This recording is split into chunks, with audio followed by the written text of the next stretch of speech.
Entonces, pon la segunda diapositiva. Este cuadro, esa es. Gracias. Bueno, vamos a continuar. Ahora le toca a Jorge León. Con el título de la conferencia se llama La demonología diferencial de Gilles Deleuze. Y la verdad que por el título no puedo decir nada más. O sea que, si os parece, pasamos a la acción.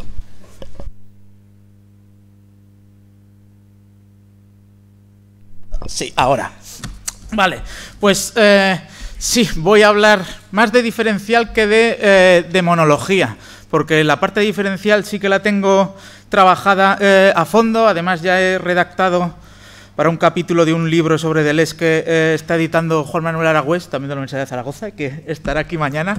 Por cierto, muchas gracias por la invitación, que no os he dado las gracias al comité organizador y al comité científico. Y por lo bien que nos estáis tratando. Y la parte de lo diferencial sí que la tengo más trabajada, decía, y la de la demonología la tengo en curso, hasta el punto de que en cuanto os di el título dije, debía haber dicho, si era técnico y friki, demonomía, para hacer referencia al nomos y no al logos. Pero bueno, ¿cuál es la cuestión en la que me quiero centrar? Que después de varios años leyendo la obra de Deleuze, que es una obra que me interesa mucho porque la relaciono con muchas cuestiones distintas, una de las cuestiones que más sugerentes para mí ha sido siempre la noción del devenir frente al ser. Y claro, cada vez que me he encontrado que Deleuze habla de devenir, ya sean 1000 mesetas, cuando habla de recuerdos de un brujo, que luego entraremos qué es eso de recuerdos de un brujo. Sabía lo que eran recuerdos de un spinociano, recuerdos de un bersoniano, recuerdos de un teólogo, de una acceidad. Y digo yo, ¿recuerdos de un brujo? ¿Cuándo ha hablado Deleuze de la brujería y yo me lo he perdido? Y eran unos escritos que tenían de 1946 que decidió sacar de su obra.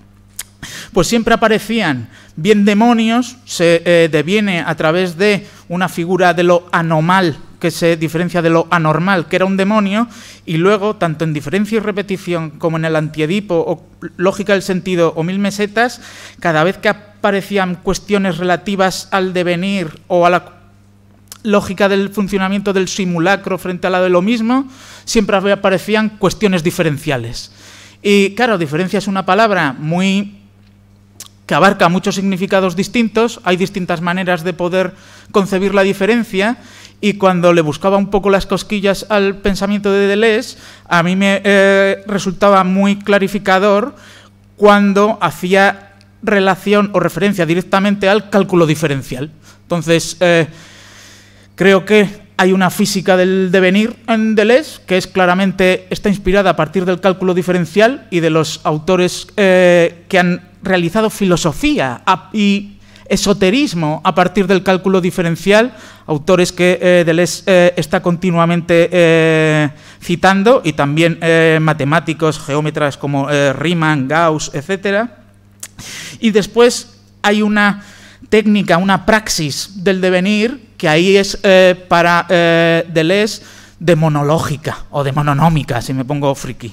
Entonces, claro, tenemos una concepción habitual de lo monstruoso, que es donde enmarca su conceptualización de lo demoníaco. ¿Y cuál es nuestra concepción habitual de lo monstruoso? Lo solemos identificar, yo creo, muchas veces con lo anormal, con lo que no encaja con una norma. Solemos dividir desde el paradigma aristotélico y escolástico en género y especie. El ser humano sería un animal racional, pues si naces de un ser humano y animal normalmente serás, pero se considera que no eres lo suficientemente racional, eres un engendro monstruoso. Y claro, Deleuze no es que niegue directamente esto, pero da una concepción más amplia y más abstracta de lo monstruoso. Y en diferencia y repetición nos dice: lo monstruoso es, y leo ahora ahí en plan comillas, toda determinación que no se opone a lo indeterminado y no lo limita. Claro, te quedas así y dices, esto... Y luego tiene también una definición de demoníaco. Y dice, lo demoníaco es toda potencia del salto, del intervalo, de lo intensivo del instante, que no colma la diferencia, sino con lo diferente. También es muy general. Y luego una última definición que quiero traer a colación, y ya me meto en lo diferencial, es que la de anormal frente a anormal. Y lo anormal lo caracteriza como lo desigual, en tanto que posiciones de un individuo excepcional en la manada, ahora esta expresión no le hace mucha justicia a lo que quería decir Deleuze, o una posición o conjunto de posiciones con relación a una multiplicidad. Y tú dices, vale, ¿qué quiero hacer con todo esto? Pues para tener una pequeña estructura, creo que la noción que ha dado, o la definición que ha dado de lo monstruoso, se explica muy bien en cómo aplica el cálculo diferencial en diferencia y repetición cuando trata de, en sus propios términos, diferenciar con T, diferenciar, un problema. Y claro, diferenciar en francés es distinto de diferenciar. Una cosa lo tradujeron al castellano, creo, como diferenciar, lo mantuvieron, y diferenciar. Y tú dices, ¿y esto? Pero claro, diferenciar en francés, para un matemático o matemática, sería como si nosotros decimos derivar, hacer una derivada, es decir, cálculo diferencial. Y siguiendo a Albert Landman, un matemático de los años 30, tratará de conceptualizar el ser, que todavía habla de ser en diferencia y repetición, como lo problemático. A veces le pone un simbolito que es interrogación guión ser. Y te dice, ¿y esto qué es? Esto es determinar las singularidades de un problema. Y después podrá haber infinitas soluciones distintas de un mismo problema que estará perfectamente determinado a través de sus singularidades.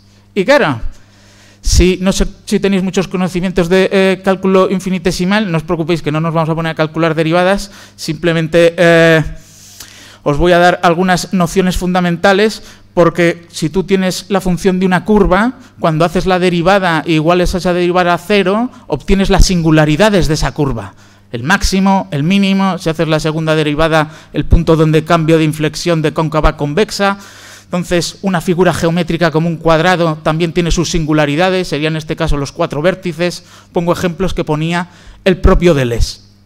Entonces, no es que esté haciendo cálculo infinitesimal, está haciendo filosofía especulativa a partir de cálculo infinitesimal. Y algunos de los filósofos y matemáticos de referencia van por aquí. Entonces, me voy a centrar en 3 apartados en los que veo que existe una relación entre lo monstruoso, lo demonológico, lo anormal, con el cálculo diferencial. Uno es en el capítulo 4, que es el más técnico de todos, de diferencia y repetición, donde establece 3 momentos de cómo se diferencia un problema. Se establecen sus singularidades virtuales y después se podrán actualizar de diferentes maneras posibles. Cada vez que vuelvas a, ahora diríamos derivar o hacer una integral parcial, saldría una solución distinta. Después, con lo demoníaco y esto de los saltos, etcétera, me centraré en la relación que creo que mantiene con la noción de plusvalía maquínica en el antiedipo. Hay 3 relaciones de flujos diferenciales distintos, capitalistas, que analizan el antiedipo. Solamente una sería maquínico y el resto serían estructurales. Y la última, que creo que es la que más relación tendrá con la noción de devenir, pero que es un pensamiento que está en Deleuze desde su libro sobre Bergson hasta 1000 mesetas, es con la noción de multiplicidad. Y creo que, y porque lo cita específicamente, ha desarrollado su noción de multiplicidad a partir de la geometría diferencial de Riemann y los espacios de Riemann. Y claro, yo ya he llegado a un momento en que el año pasado di una asignatura de filosofía moderna y me centré en la magia, la demonología, etcétera, y me dio un poco de vergüenza porque era la primera vez que hablaba de estas cosas. Ahora cada vez que me dicen o leo demoníaco, monstruoso, anormal en una obra de Deleuze, pienso en cálculo diferencial. Y las matemáticas y la demonología han estado muy próximas a lo largo de la historia, desde el neoplatonismo, los epicúreos, también la magia del siglo XVI, Giordano Bruno sigue utilizando el término mónada, el propio Leibniz también tenía mucho interés en cuestiones esotéricas. Bueno, esto para justificar un poco por qué mi gusto por lo demonológico. Y ahora vamos directamente a tratar de expresar cuál es el empleo que da Deleuze a la noción de diferencial en la diferenciación de un problema. Aquí, o del ser como problema. Aquí he hecho un pequeño esquema porque si no, digo, como me ponga a decir todo esto de forma exclusivamente oral, no me voy a enterar ni yo mismo. Entonces, en ese capítulo cuarto, que es en el que más está poniendo siempre los simbolitos, diferencial de X, diferencial de Y, etcétera. Bueno, ¿sabéis qué es diferencial de X o diferencial de Y? ¿Os suena más o menos? Hay cantidades, para relacionarnos con Deleuze, que Deleuze hablará de multiplicidades discretas y multiplicidades continuas. En Leibniz ya también hablaba de cantidades discretas y cantidades continuas. Las cantidades discretas son esferas cerradas, el 1, el 2, y del 1 al 2 no hay absolutamente nada, hay un salto. Y los números se construyen sumando unidades que están cerradas, no puedes descomponer el 1.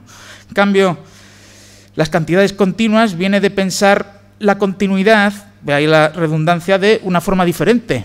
Con la paradoja de Zenón, siempre puedes dividir por la mitad y dividir por la mitad y dividir por la mitad y nunca vas a llegar a una unidad mínima a partir de la cual contar. Eso es un diferencial de X, no es un 0, un millón de ceros y un 1, es una indeterminación, algo indefinido, a lo que Deleuze le da mucha importancia porque el acontecimiento siempre es algo indefinido. Vale, pues en ese capítulo dice que hay 3 momentos a la hora de diferenciar un problema, de constituirlo virtualmente como un conjunto de singularidades. Y te dice, el primer momento es el de la indeterminación, el segundo, la configuración de lo determinable, y el tercero, la determinación infinita o efectiva. Y les va estableciendo distintos elementos puros, y fijaos, bueno, pues cuantitatividad, cualitatividad, y fijaos que al último momento le determina potencia, que es un concepto fundamental para Deleuze en sus lecturas de Leibniz, de Spinoza, etcétera.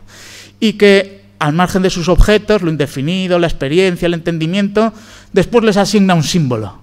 Diferencial de X, diferencial de Y por separado, diferencial de X partido diferencial de Y, que sería una relación de una cosa indefinida con otra indefinida, pero que estará perfectamente determinada, y después los valores de diferencial de X y diferencial de Y, pues una vez que integras, etcétera. Entonces, vamos con el primer momento. ¿A qué o cómo vinculo yo el cálculo infinitesimal con el pensamiento de Deleuze en este punto? Y te dice, claro, el primer momento de la determinación de un problema, de sus virtualidades, está pensando cómo se hiciera la derivada de algo. Y dice, aquí no hay elementos constantes, ni elementos simplemente variables. Si vosotros recordáis, bueno, no voy a pintar todavía. Si vosotros recordáis cualquier ecuación, ax cuadrado más bx más c igual a 0, ahí hay constantes, a, b, c, que pueden ser números, y puedes hacer relaciones entre números, pues 7 tercios, 5 octavos, lo que quieras. También tienes variables, la x y la y, que no están tan determinados como las constantes, pero sí que una vez que despejas puedes determinarla y una vez que asignas valores aparecen automáticamente. En cambio, cuando tú tienes una ecuación diferencial, y la primera ecuación diferencial de la historia la escribió Leibniz, que era diferencial de x partido diferencial de y igual a x partido y, luego vemos por qué en el segundo momento, te dice, ahí vas a tener una relación entre cosas indefinidas, todavía no están plenamente determinadas y plenamente medidas. Con lo cual, primera cuestión que quiero resaltar, un problema para Deleuze y cualquier cosa que podamos concebir, aprender, él lo ve como un problema, no como un dato, no como algo dado, te dice, no está constituido de elementos actuales, como lo que ves, se podía haber actualizado de otra forma. El problema es algo virtual, que no quiere ser posible. Sabéis que Deleuze opone posible real a virtual actual, y te dice, lo posible lo había concebido la tradición filosófica occidental como una copia de lo actual, exacta, con semejanza, idéntica, pero sin existencia. Todavía no existe, pero cuando exista será exactamente igual a como es ahora. Y en cambio te dice, lo virtual no funciona así, lo virtual no se parece en nada a aquello en lo que luego se actualiza. Pensad en la tangente que te marca el máximo de una curva y la curva. Pues una es una línea curva, la otra una línea recta. Se parece prácticamente nada.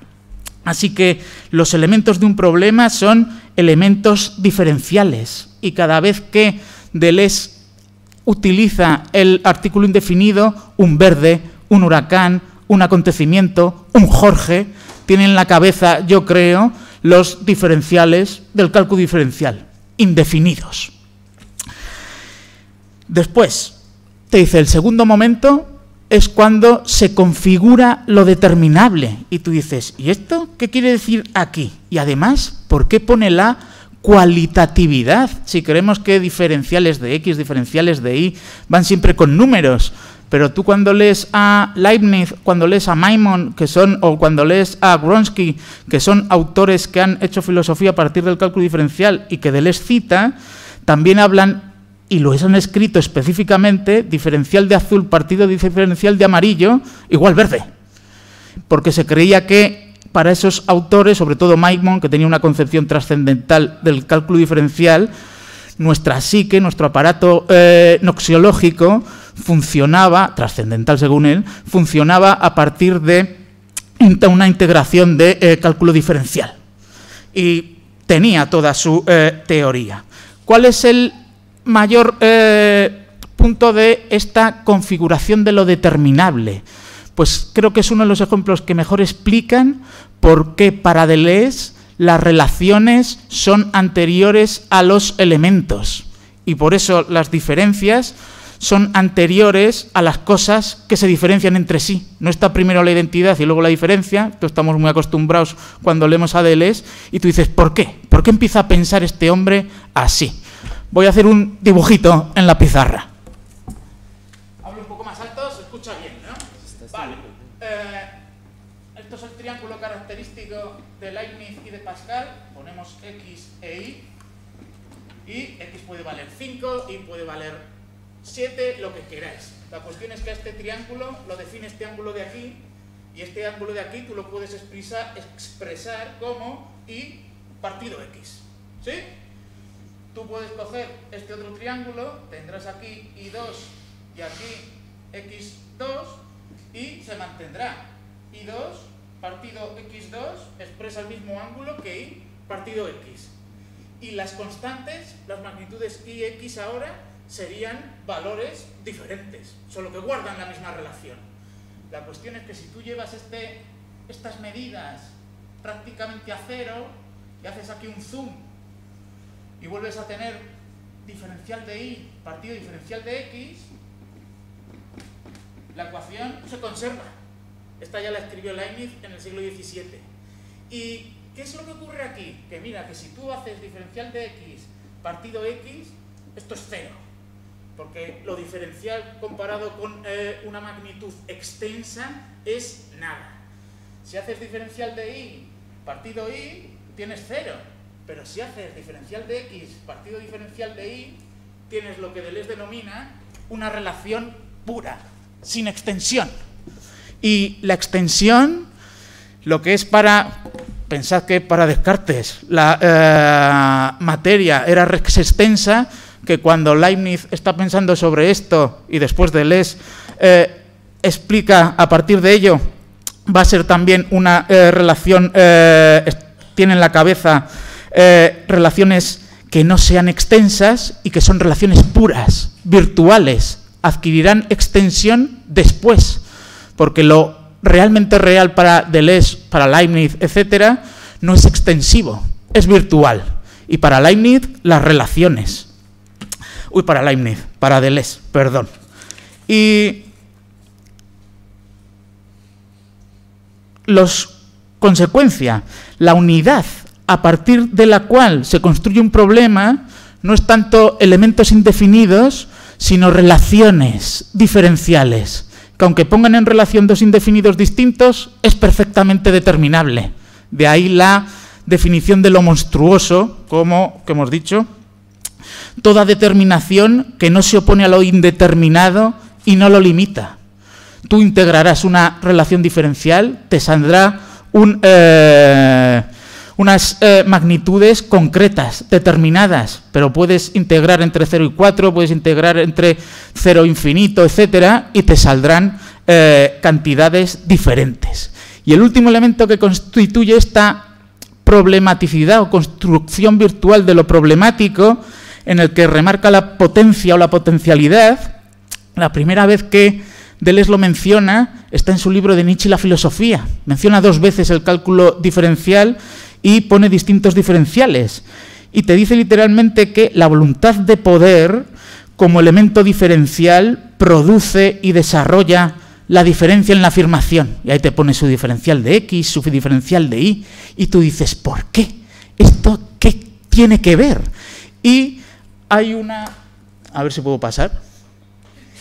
No puedo pasar. Vale, pero da igual. ¿Pasas? A la siguiente, muchas gracias. Hay una serie muy famosa que la... la siguiente. Esta no. Aquí.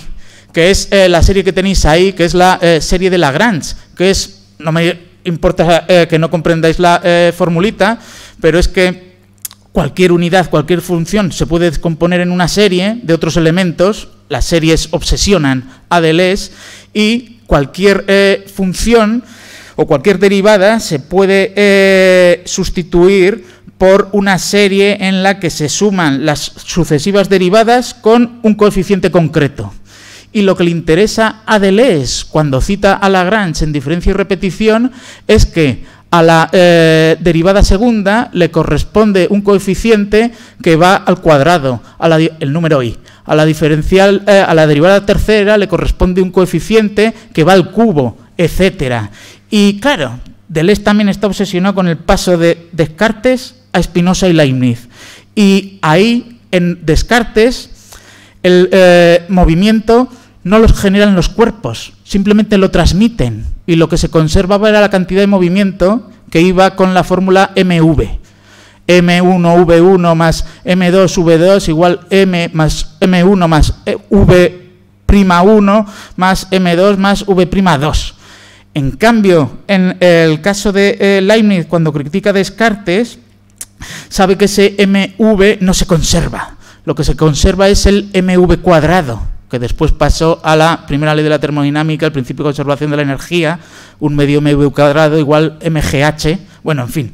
La cuestión es que a esas MV cuadrado, Leibniz las llamaba fuerzas vivas, y era la formalización matemática de una teoría mágico-vitalista que venía desde Giordano Bruno hacia la antigüedad. Y te dice Deleuze que para que pueda haber potencia, donde tenía una frase muy bonita de Deleuze, por aquí, la condición para que las relaciones diferenciales constituyan fuerzas vivas, potencia, conatus, te dice, es que sean de distinta potencia. Y toda función o toda relación diferencial puede convertirse en una serie de infinitos elementos de diferentes potencias. Me habrá quedado muy técnico, y lo mismo estáis diciendo, ¿y todo esto a qué viene y por qué nos estás contando este tipo de cuestiones? Pero creo que toda diferencia y repetición, y cada vez que Deleuze habla de diferencial y de devenir, es porque entran en juego relaciones diferenciales de distinta potencia. Hasta tal punto que cuando explica Spinoza, Spinoza no ha hablado de relaciones diferenciales en su vida, le aplica a Leibniz. Y en medio de Spinoza, en el curso sobre Spinoza, cuando habla de la física de Spinoza, habla de relaciones diferenciales entre las distintas partículas y relaciones diferenciales en lo respectivo a la velocidad, espacio y tiempo. Y es así como se componen y es como se generan nociones comunes. Es la definición cinética de un cuerpo según Spinoza, un conjunto de relaciones diferenciales de espacio y velocidad. Y luego tiene otro con una definición dinámica del cuerpo en Spinoza. Y te dice, es lo que un cuerpo puede, los afectos que puede recibir, que puede ejercer. Y claro, las definiciones cinéticas eran ya las de Descartes, MV. Las definiciones dinámicas, Leibniz inventó el término de dinámica para la ciencia, era el de MV². Y las dos son relaciones diferenciales. Y cuando, que es a donde quería llegar, hay un devenir, una individuo, una individualación, un acontecimiento entra en relación con otra que transforma tanto a uno como a otro, es porque esas relaciones son diferenciales. En el caso del Antiedipo y del capitalismo, habla de 3 relaciones principales, diferenciales. Una sería... ¿Cómo voy de tiempo? Voy a... Bueno, no quiero rayar mucho con lo diferencial, pero hay 3 relaciones diferenciales en el capitalismo y leyendo un curso de Deleuze literalmente dice... Hay que intentar comprender qué es esta relación diferencial, pues quizá toda la economía capitalista funcione sobre este tipo de relaciones. Y tenemos 3 tipos de flujos capitalistas que se definen mediante relaciones diferenciales. El flujo entre capital y trabajo, que lo llama plusvalía humana. Y cuando pone plusvalía en los cursos sobre el Antiedipo, escribe literalmente X más diferencial de X. Eso es una plusvalía. La siguiente sería la relación diferencial entre flujos de financiación y flujos salario-renta. Luego los va analizando, no me interesa entrar ahí. Y la tercera sería la relación diferencial entre flujo de mercado y flujo de conocimiento o innovación. A la primera la denomina plusvalía humana, a la segunda plusvalía financiera y a la tercera plusvalía maquínica. Y son plusvalías de flujo, no de código. Porque una plusvalía de código no sería entre relaciones diferenciales, sino entre constantes o variables. ¿Cuál es la plusvalía de código más famosa en Deleuze? El agenciamiento entre la orquídea y la avispa. Dice, eso no es capitalista, es una relación, pero entre términos de código que ontogenéticamente, serían constantes, filogenéticamente lo podrías determinar como variables, A, B en el primer caso, X, Y en el segundo, pero no serían diferenciales de X y diferenciales de Y. ¿Por qué? Porque existen por sí mismas. Y lo diferencial solo existe cuando entra en relación. Diferencial de X, diferencial de Y. No existe capital sin trabajo, ni trabajo sin capital, no existe, o en el sentido capitalista, no existe financiación sin salario o renta, y por otra parte, no existiría mercado sin conocimiento o conocimiento sin mercado en esta relación de innovación. Entonces, sabemos que esos 3 tipos de flujos son diferenciales y no son plusvalías de código. Y lo que me interesa resaltar para precisar el significado de lo demonio, como salto, intervalo, corte, etcétera, es la plusvalía maquínica. Habría 2 plusvalías de flujo, la de capital, trabajo, financiación, renta, que no serían maquínicas, y una que sí. Y yo me pregunto, ¿cuál es la diferencia o lo específico de lo maquínico frente a las otras relaciones diferenciales? Y hay otro texto muy interesante de Deleuze, que es el estructuralismo. ¿Y en qué es el estructuralismo? Te dice, uno de esos elementos es lo diferencial. Y te dice, hay 3 tipos de relaciones. Y sigue la tríada lacaniana, real, imaginario, simbólico. Las relaciones reales son 3 más 2. Las relaciones imaginarias, X más Y. Y las relaciones simbólicas, diferencial de X, partido diferencial de Y. Y tú dices, vale. ¿Y cuál es la diferencia entre una estructura que la has definido así y una máquina? Y la dice Guattari, que es el que se inventa el término de máquina, y citando las 3 características que Deleuze atribuye a las estructuras, te dice, 2 son de estructuras y una es propia de lo maquínico. Y esa es la significación de lo maquínico. Te dice, ¿cuáles son las condiciones de las características de la estructura? Te dice, pues siempre se componen por 2 series, significado, significante, cuerpo, alma, como lo queréis ver. Y además los términos que existen solo existen por relaciones diferenciales. Diferencial de X, diferencial de Y. El fonema B solo existe porque se diferencia del fonema M. Hay un diferencial de B partido diferencial de M. Y luego te dice, y la tercera característica en realidad es maquínica. Y esa tercera característica era lo que Lacan denominaba el objeto A, el que estaba siempre saltando de un lugar a otro, determinando el deseo, y que cuando lo buscabas encontrabas la casilla vacía, pero no estaba ahí el deseo y ya se había movido. Y te dice tanto Deleuze como Guattari que esa es propiamente lo maquínico, algo que salta y hace que implica un sistema de corte-flujo. En el Antiedipo hablan mucho de todas las máquinas como cortes-flujos. Para mí, esas cortes-flujos son relaciones diferenciales y que te permiten un devenir propiamente demoníaco. En lugar de corte-flujo, el demonio es como salto, intervalo, lo que no se atiene a ningún orden, lo que crea una nueva singularidad y un nuevo conjunto de puntos ordinarios. Y además, última característica, las relaciones estructurales son virtuales que se actualizan. Y luego te dice, las relaciones maquínicas, en cambio, fugan. Existe un índice maquínico que mide la potencia de huir, de salir de una estructura, de escarparse de un cuerpo y generar un plano de consistencia a través de relaciones diferenciales. Vale, y creo que para acabar, ahora ya sí, más rápido, me queda la noción de multiplicidad en Riemann y en su director de tesis doctoral, que era Gauss. Y claro, la noción de multiplicidad, y la primera vez que cita Deleuze a Riemann es en su libro sobre Bergson. Y ahí establece una diferencia entre multiplicidades discretas, el 1, el 2, el 3, y multiplicidades continuas o diferenciales. Te dice que las discretas son extensas, como el espacio en Bergson, que las continuas son como la duración pura de Bergson, es un continuo. En el momento en el que lo espacialices y lo midas con 1 centímetro, 2 centímetros, 3 centímetros, te lo has cargado. Y que además esa duración bersoniana es una multiplicidad heterogénea, cualitativa, de diferencia de naturaleza, de una multiplicidad irreductible al número. Y tú dices, claro, y esto me volvió a pasar otra vez. Es muy abstracto y no me entero de qué está diciendo.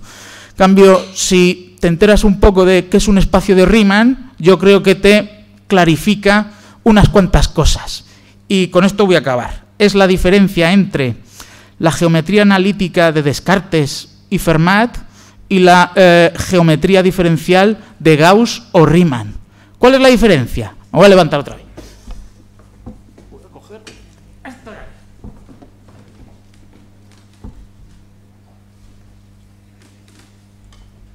Esto lo recordaréis de las matemáticas del instituto, y a los que no os gustaban las matemáticas me odiaréis porque recordároslo.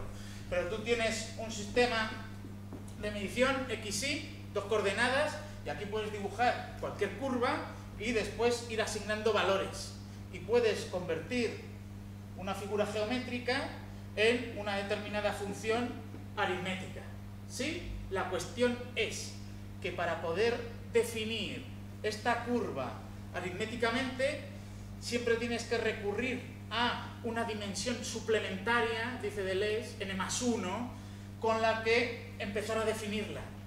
De tal manera que la dimensión XY o XYZ, si es en 3 dimensiones, que te permite definir una curva, una recta, una figura geométrica, es exterior a esa figura geométrica. A la curva, Deleuze y Leibniz la denominaban extensio. Al sistema de coordenadas lo denominaban spatium. Y para definir una extensio necesitabas un espacio o una dimensión suplementaria. Deleuze denominará esa dimensión suplementaria plano teológico. Y tú dices, ¿y en las multiplicidades continuas o en la geometría diferencial de Gauss y de Riemann qué pasa? Pues pasa que lograron desarrollar una notación aritmética de esas curvas que no necesitaba recurrir a ninguna dimensión suplementaria. Y claro, eso era una formulación matemática, se hacía con cálculo diferencial, y tú dices, bueno, pues me ahorro dimensiones suplementarias, no pasa nada, pues ya está. Una forma de traducir cosas. Pero las personas que se pusieron a hacer filosofía especulativa, el propio Riemann, el propio Gauss, a partir de esa innovación, te decían, hemos logrado desarrollar una conceptualización en la que la curva produce su propio espacio. Y es más, y es la última vez que me levanto,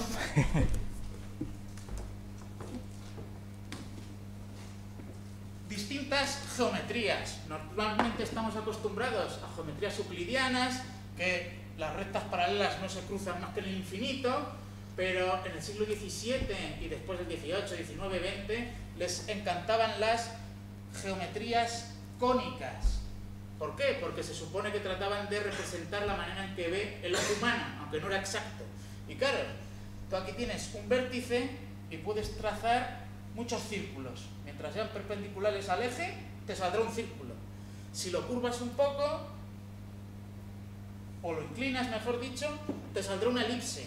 Si haces el corte por acá, te saldrá una hipérbola. Si es paralelo al vértice, te saldrá una parábola.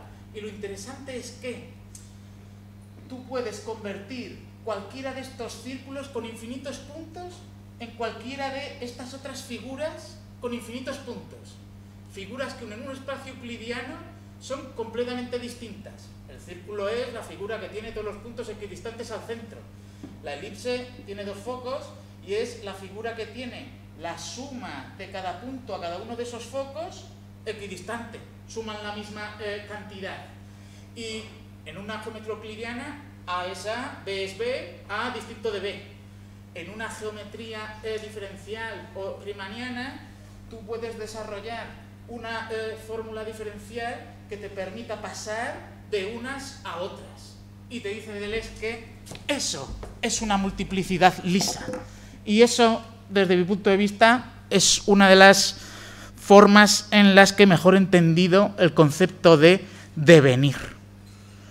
Y no os voy a hablar de la noción de conjunto de vecindad o la vecindad de un punto, pero cuando Deleuze habla de devenir, de multiplicidades lisas, toma esa noción precisamente también de Riemann, que un punto puede ser más próximo al otro con independencia de cualquier extensión actual.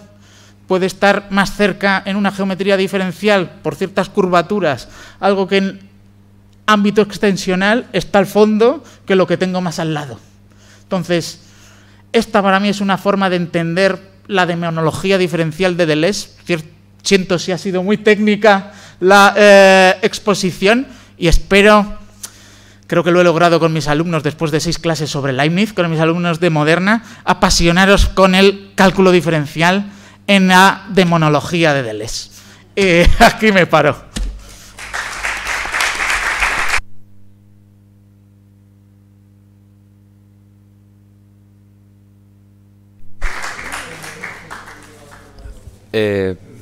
Bueno, si queréis hacer alguna pregunta.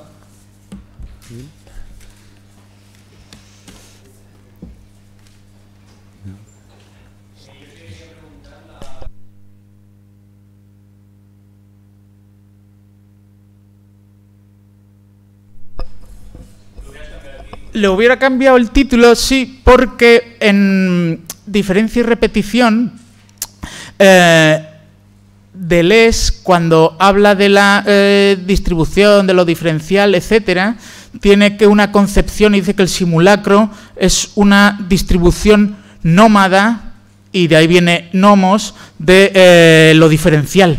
Y tiene que ver con, para Deleuze, una lógica sería un término que hace una referencia muy fuerte a un pensamiento de lo mismo, de la jerarquización, de dividir por género y especie, de establecer lo correcto y lo incorrecto en una respuesta binaria que es o verdadero o todo el resto es falso, y a ese logos le opone una interpretación de nomos, que desde luego no es la de Carl Schmitt, que también tiene una interpretación propia del nomos, como distribución del pasto, racionalización del territorio en A partido B, todos los solares, sino que la de Deleuze considera que el significado originario del nomos sería una distribución anárquica o, ahora que hemos explicado la noción de multiplicidad o espacio riemanniano, un espacio riemanniano. Y digo, tendría que haber denominado a la...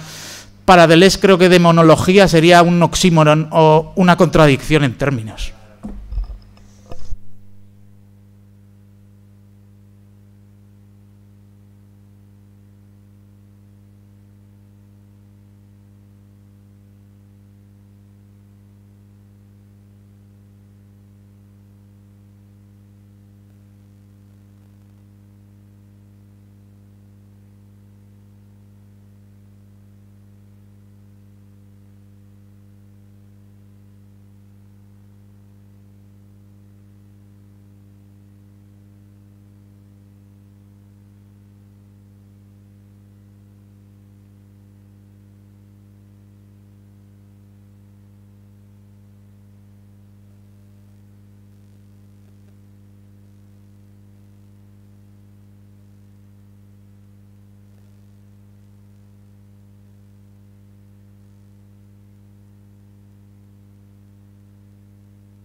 Esa pregunta creo que Deleuze la responde justo al principio del capítulo sobre devenir, devenir animal, devenir otro, devenir molecular, cuando te dice, hay dos cosas que no son devenir, que es cuando estableces relaciones entre términos no diferenciales. Y te dicen, ¿por qué?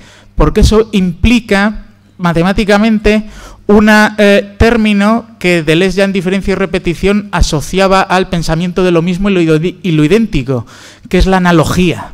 Y te dice, claro, puede haber analogía relacional y analogía de proporcionalidad. ¿Cuál sería una analogía relacional básica?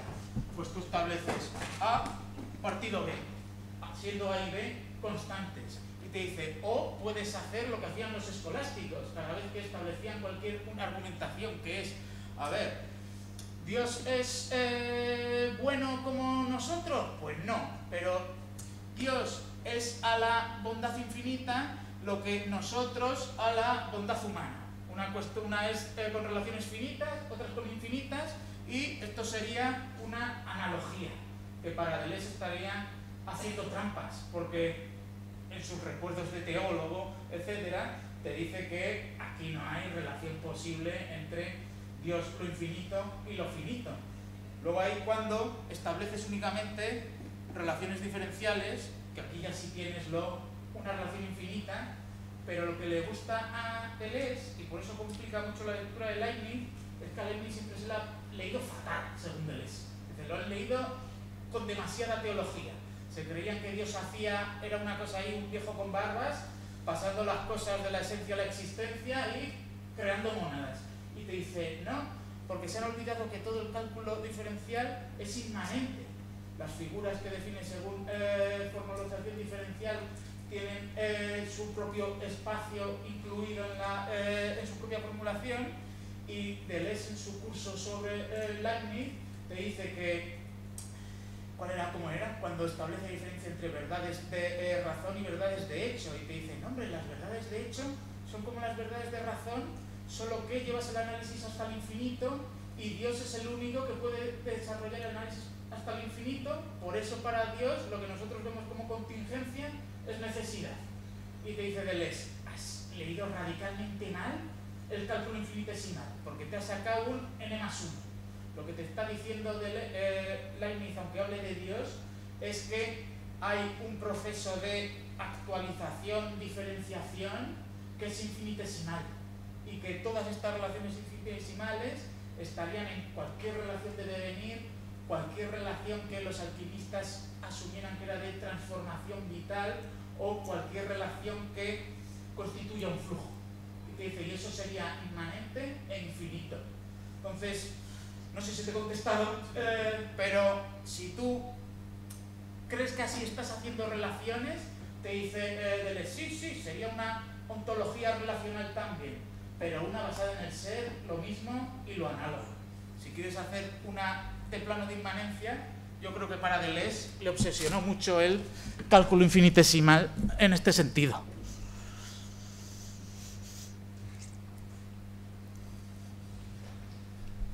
Así que a la siguiente, ¿cómo se llama esto cuando nos disfrazamos? Carnavales, todos nos disfrazamos de cálculo infinitesimal en lugar de demonios. Y lo de es que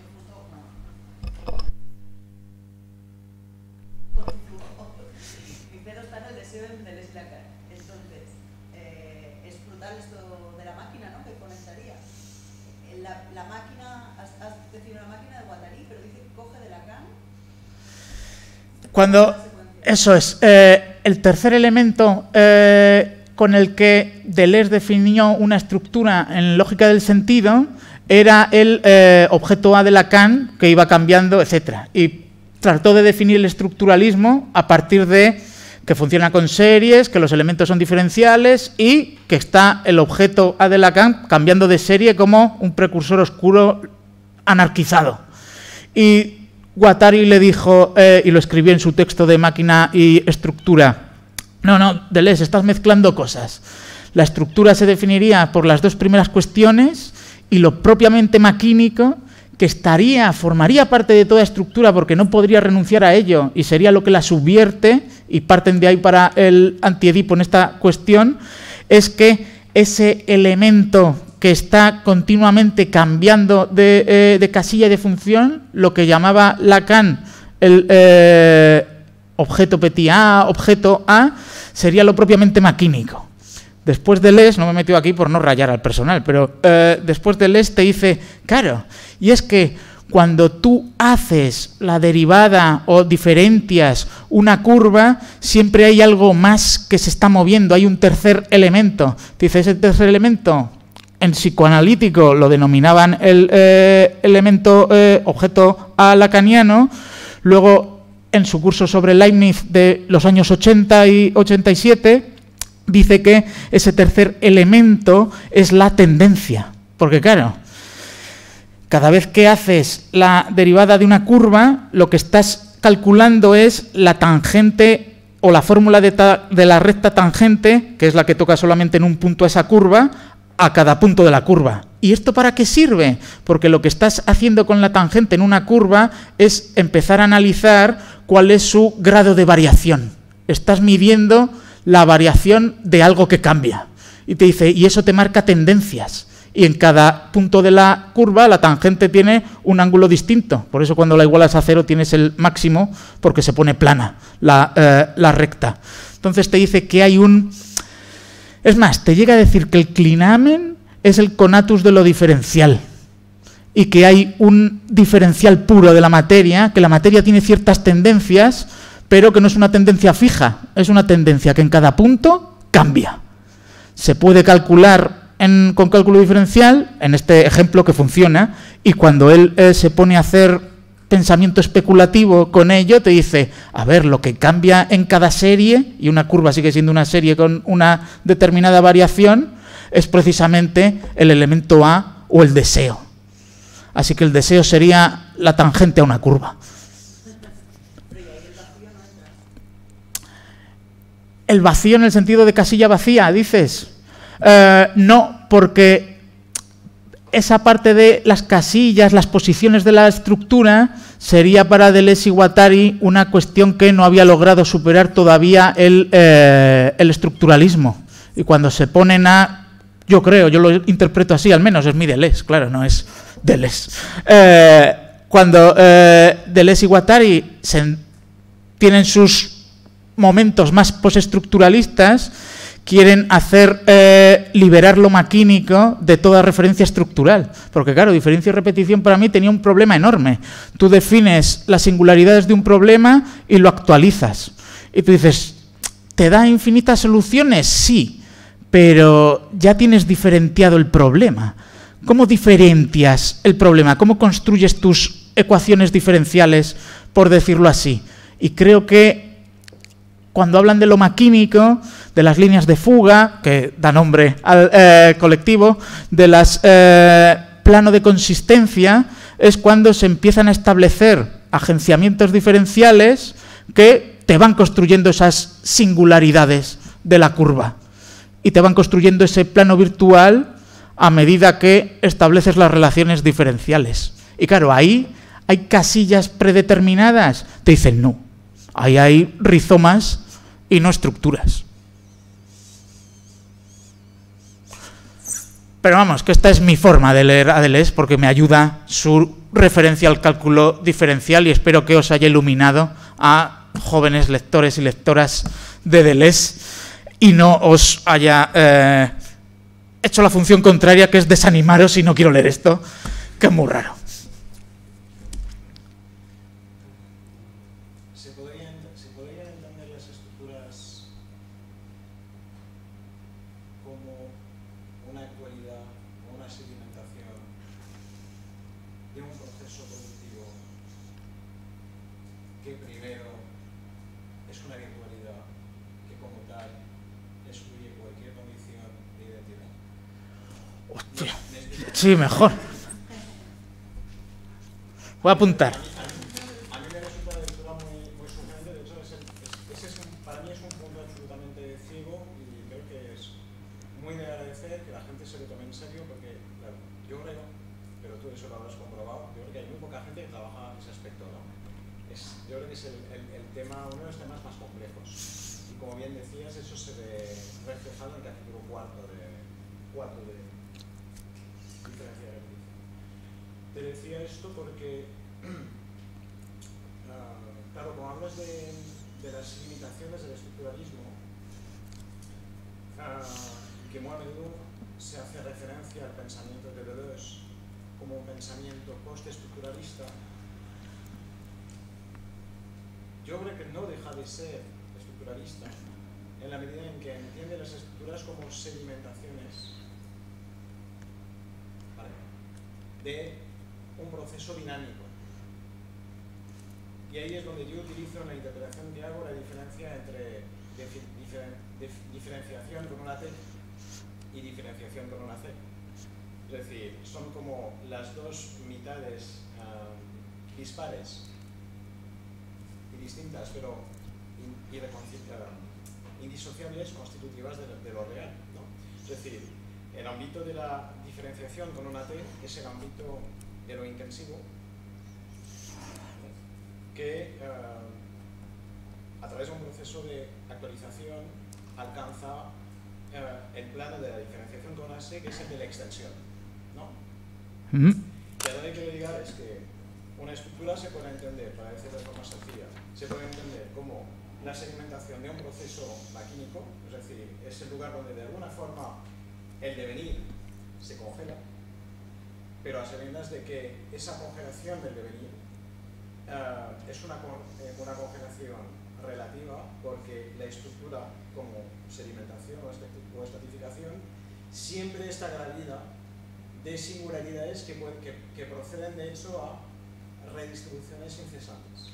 Con lo cual, lo que quiero señalar es que para mí Deleuze es un estructuralista, pero es un buen estructuralista en el sentido de que tiene presente que no podemos pasar por alto las formas actuales, en las que quedan aprisionadas las dinámicas virtuales, pero a sabiendas de que esas dinámicas virtuales aprisionadas en los estratos actuales no se congelan del todo, porque pueden volver a someter esos mismos estratos a nuevas redistribuciones. No sé si me explico, a lo mejor he dado ahí una lata impresionante. Pero lo decía con eso, ¿no?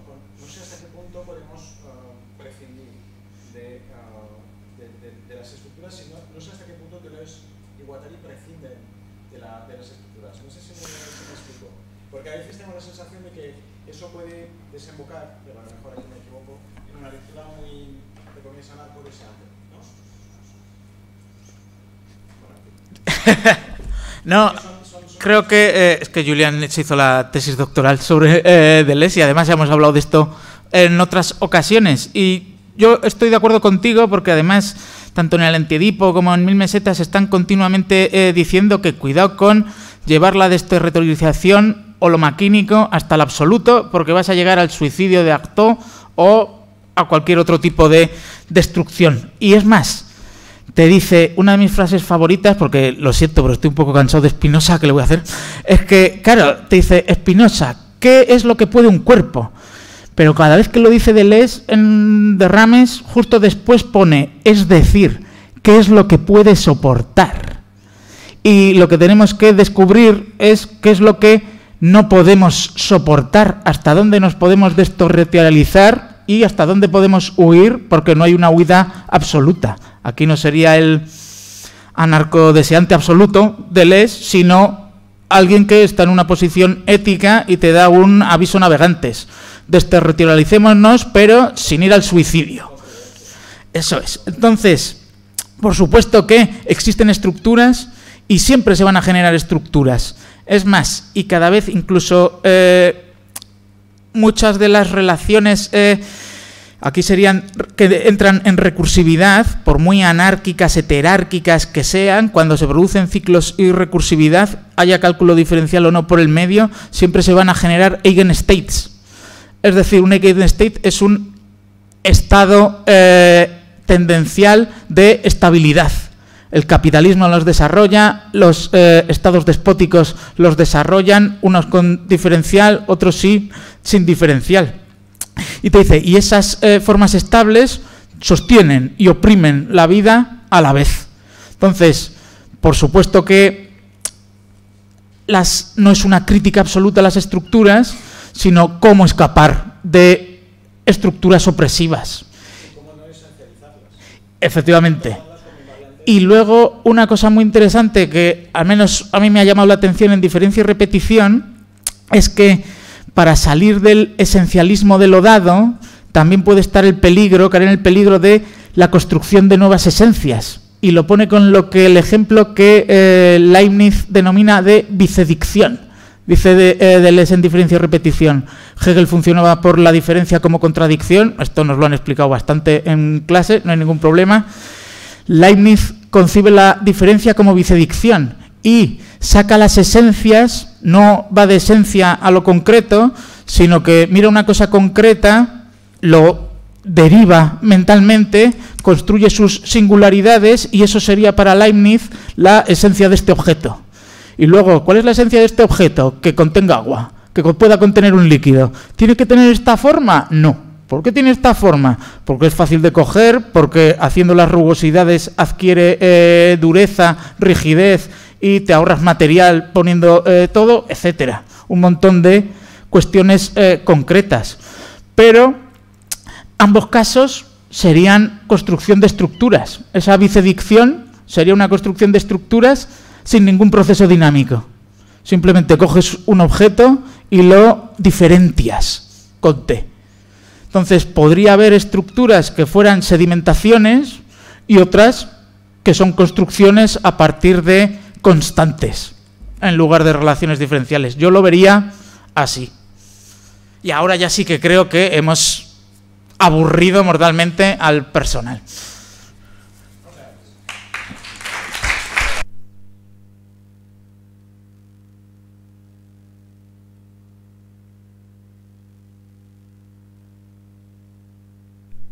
Si alguien no ha firmado ni nada y quiere firmar, aquí las hojas están, por si alguien...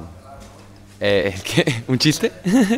Muchas gracias por venir, ha estado fenomenal, muchas gracias a Jorge y también a Esther, tenemos un poco más la voz. Eso, os esperamos mañana y a los que habéis venido.